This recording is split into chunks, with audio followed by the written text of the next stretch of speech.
কি দিয়ে দিতেছেন আপনারা? বড় ভাই, এই লোকে সুদে টিয়া নিছিল 5 লাখ। কার কাছ থেকে?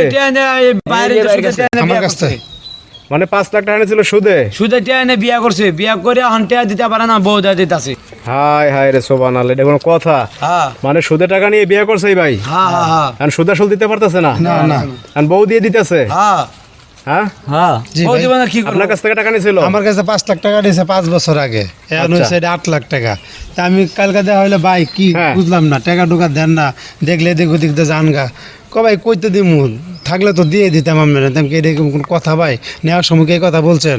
তারপর আমি বললাম ঠিক আছে ভাই, আমার সুদ দরকার নাই, আপনি আমার আসল টাকাটা দিয়ে দেন। আচ্ছা, পরে বলে যে আচ্ছা ভাই তাহলে কষ্ট করে একটু সকালে বাড়িতে আয়। বাড়িতে তারপরে কইতেছে ভাই টাকা কইতে দিমু, আমার তো নিজেরই থাকার জায়গা নাই, আমার বউ আপনি নিয়ে বউ ধরাই দিছে? এই কোনো কথা ভাই? আপনারে বাড়ি আসতে বলছে, টাকা দিবে, টাকা না দিয়ে বউ ধরাই দিছে? বউ ধরা দিছে দেখেন। ভাই, তা আপনি এই যে সুদের টাকা এনে বিয়ে করতে গেলেন কেন? সমস্যা কি আপনার?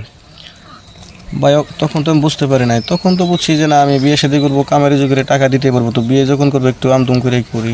মানে আপনি ধুমধাম করে বিয়ে করছেন, এই তো? হ্যাঁ স্বর্ণলঙ্কার দিয়েছেন, এই যে গহনা মিউজিশিয়ান আনছেন, বিয়ে শাদী করছেন, আনন্দ উৎসব করছেন, ঋণ হয়ে গেছেন। হ্যাঁ। তার আপনার কি বাপদাদার কোনো সয় সম্পত্তি নাই নাকি? না ওরকম সয় সম্পত্তি নাই, হালকা কিছু ছিল। ওই যে আমার আব্বু অসুস্থ ছিল, তো আব্বু হ্যাঁ। চিকিৎসা বাবদ মানে ওগুলা শেষ হয়ে গেছে, এখন কিছু নাই। এখন কিছুই নাই? না ভাই এখন আমি আপনার নিঃস্ব। ফ্যামিলিতে লোক কে কে আছে? শুধু আমার আম্মু বেঁচে আছে এখন। আচ্ছা, এখন সেই আম্মু এনে থাকতেছেন কোথায় এখন? এখন তো আসলে আমার কোনো নিজস্ব জায়গা নাই, আমি ওই যে আমার এক চাচার বাসায় মানে একটা রুম দিচ্ছি আমারে। মানে অন্যের জায়গায় থাকতেছেন? হ্যাঁ ওখানে আমি আম্মুর এনে থাকি। এটা কোনো কথা? এরকম একটা সুন্দরী বউ বিয়ে করছেন, হ্যাঁ? এখন বিয়ে মানে করে নিজেরই জায়গা নেই এখন থাকে। এখন এই বউ লয়ে বউ দিতেছেন আরেকজনকে তুইলা, এটা কোনো কথা ভাই বলেন? এখন কি আরে করবো এই ভাই? লোকে আসলে কি করবো, আমি তো এখন মানে পরিস্থিতির শিকার। এখন তো আমার ওনার ঋণ শোধনের মতো আর কোনো রাস্তা নাই। হ্যাঁ, তা আপনি এই যে কিছু মৌকুব টুপ করে দিতেন টাকা ভাই পয়সা, আমি 8 লাখ 5 বছরের সুদে 3 লাখ টাকা আছে, ওই টাকা দিয়ে মাফ করে দিছি ভাই। আমি মানে আসল টোটাল টাকা হয়েছিল মাফ 8 করে লাখ? দিমু, হ্যাঁ।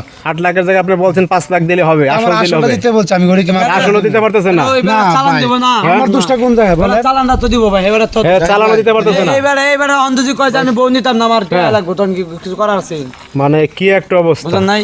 এই লোকে দিকে আমি বউ নিতাম না, আমার টিয়া লাগবো, টিয়া তো নাকি। তো এখন ঘটনা হয়েছে যে আপনি যে মানে বউ দিয়ে দিতেছে, আপনি কি খুশি এতে? ভাই আমি এখন খুশি নয়, কি করবো? আমার তো মনে করেন যে কারণ এই টাকার কি বউতে এইভাবে মিটবে? মিটবো না, আর কি করবো? যারা দিতেছে এটা তো নিতে হইতেছে।